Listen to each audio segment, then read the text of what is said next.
500 سال کی عبادت۔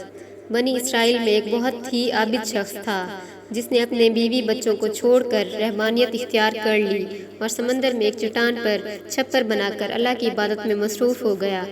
شریعت محمدی صلی اللہ علیہ وسلم میں رہبانیت اختیار کرنا جائز نہیں، سابقہ امتوں میں یہ جائز تھا۔ اللہ تعالیٰ نے اس کے کھانے پینے کے لیے اس چٹان پر یہ انتظام کیا کہ وہاں میٹھے پانی کا ایک چشمہ نکل آیا جس سے اسے ٹھنڈا پانی ملنے لگا، اور وہیں انار کا ایک درخت بھی اللہ نے اگا دیا جس سے بڑے بڑے انار اس کو ملنے لگے۔ وہ روزانہ ایک انار کھاتا اور ایک گلاس پانی پی لیتا اور سارا دن اور ساری رات عبادت میں مصروف رہتا۔ اس شخص نے 500 سال کا عرصہ اسی طرح گزار دیا۔ جب اس کے انتقال کا وقت آیا تو اس نے اللہ سے دعا مانگی کہ اے اللہ، میری ساری زندگی تیری عبادت میں گزری ہے، اب میرا آخری وقت آ پہنچا ہے۔ میری خواہش ہے کہ جب میری موت آئے تو میں سجدے کی حالت میں ہوں، اور میرے بدن کو تو تا قیامت محفوظ رکھنا، تاکہ جب میں قیامت کے دن اٹھایا جاؤں تو سجدے کی حالت میں اٹھوں۔ اللہ رب العزت نے یہ دعا قبول کر لی اور سجدے ہی کی حالت میں اس کا انتقال ہوا۔ حضور اکرم صلی اللہ علیہ وسلم نے ارشاد فرمایا کہ آج تک اس کا جسم سجدے کی حالت میں موجود ہے، اور اس کے گرد اس کی حفاظت کے لیے اللہ تعالیٰ نے گھنے درخت پیدا کر دیے ہیں۔ لوگ اس جگہ جاتے ہوئے گھبراتے ہیں، اگر لوگوں کی رسائی اس مقام تک ہو جاتی تو وہ مقام پوجا پاٹ کا مرکز بن جاتا۔ اللہ تعالیٰ نے وہاں بڑے بڑے اور گھنے درخت اگا کر لوگوں کے دلوں میں اس جگہ کی ہیبت پیدا کر دی تاکہ لوگ شرک میں مبتلا نہ ہو جائیں۔ نبی کریم صلی اللہ علیہ وسلم نے فرمایا کہ مرنے کے بعد بارگاہ الہی میں جب اس کی پیشی ہوئی تو اللہ تعالیٰ نے ارشاد فرمایا، میرے بندے، میں نے اپنے فضل و کرم سے تجھے بخش دیا، اور ملائکہ کو حکم دیا کہ میرے اس بندے کا نام جنت کے اعلیٰ مقام میں لکھ دو۔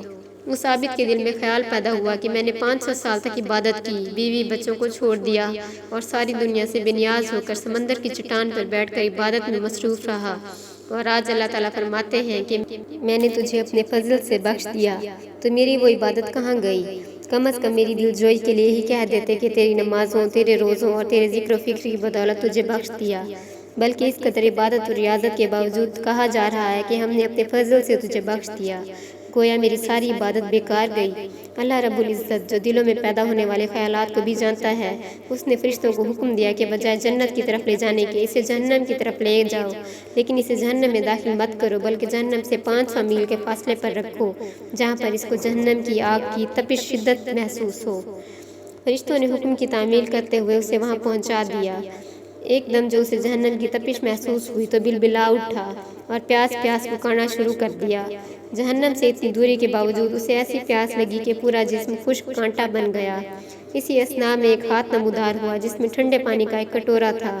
یہ عابد دوڑا کہ اے اللہ کے بندے، مجھے پانی پلانا، پیاس کی شدت نے مجھے بے حال کر دیا ہے۔ وہ ہاتھ پیچھے ہٹ گیا اور آواز آئی کہ یہ پانی تو تجھے مل جائے گا، مگر اس کی قیمت ہے۔ عابد نے کہا، کیا قیمت ہے؟ جواب ملا، 500 سال کی عبادت۔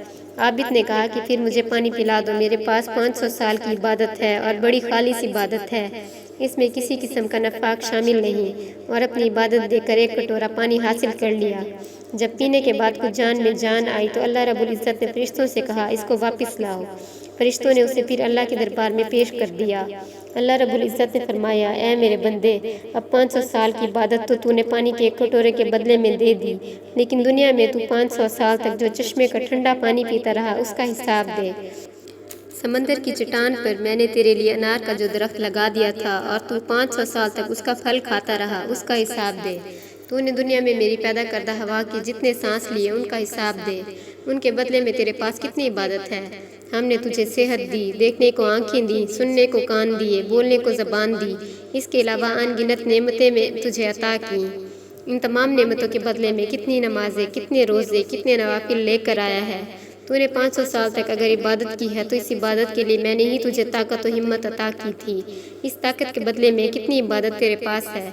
تجھے عبادت کرنے کی طاقت ہم نے دی، ارادہ ہم نے دیا، توفیق ہم نے دی، دانا پانی ہم نے دیا، پھر بھی تجھے یہ دعویٰ ہے کہ میں نے بہت کچھ کیا اور آج اس کا بدلہ چاہتا ہے۔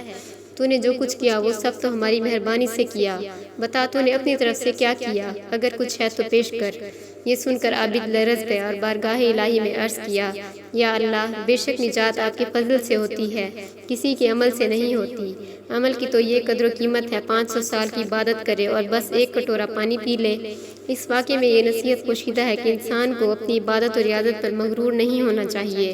اگر انسان کسی قدر عبادت کر لیتا ہے تو اسے اپنا کمال نہ سمجھے بلکہ اللہ تعالیٰ کا فضل و کرم سمجھے کہ اس نے اسے اپنے دربار میں آنے کی توفیق عطا کی ہے۔ آپ نے دیکھا کہ 500 سال کی عبادت دھری کی دھری رہ گئی اور نجات کا ذریعہ اللہ کا فضل قرار پایا۔ اللہ کے فضل کی علامت انسان کا نیک عمل ہے۔ نیک اعمال اس حقیقت کو ظاہر کرتے ہیں کہ اس شخص پر اللہ کا کتنا فضل ہے، ورنہ اسے ہماری عبادت کی ضرورت نہیں۔ عبادت ہم اپنی بہتری کے لیے کرتے ہیں، بے شک اللہ بے نیاز ہے۔